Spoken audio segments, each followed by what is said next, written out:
up the United States to focus on what we need to do, which is outside of the Middle East in the long term. Let me push back, or at least give a contrary view there, Simone, to some of the arguments you were making and some of the language you were using. You were saying, for example, that it was important that the United States stand back from what is going on there.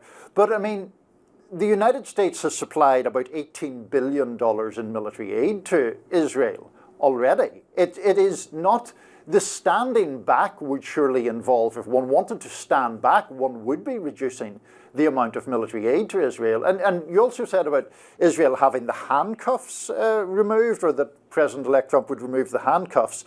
I mean, they've killed more than 40,000 Palestinians and more than 3,000 Lebanese. There's not much evidence that handcuffs have been placed on them in the first place, is there? Well, I disagree with your characterization, and I disagree with the number that you just threw out, which is a number that is provided by Hamas, hardly an impartial arbiter of life and death in this.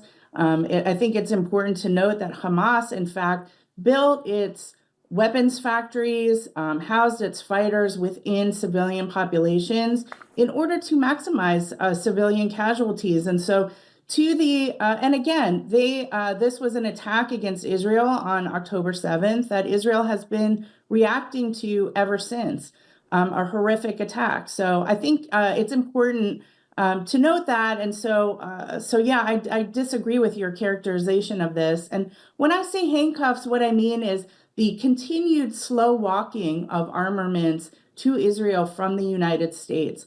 I think there's some real specific demonstrated examples of this, and it's been ongoing. And this was the reason why Israel had to come back to the negotiating table. They really had no choice.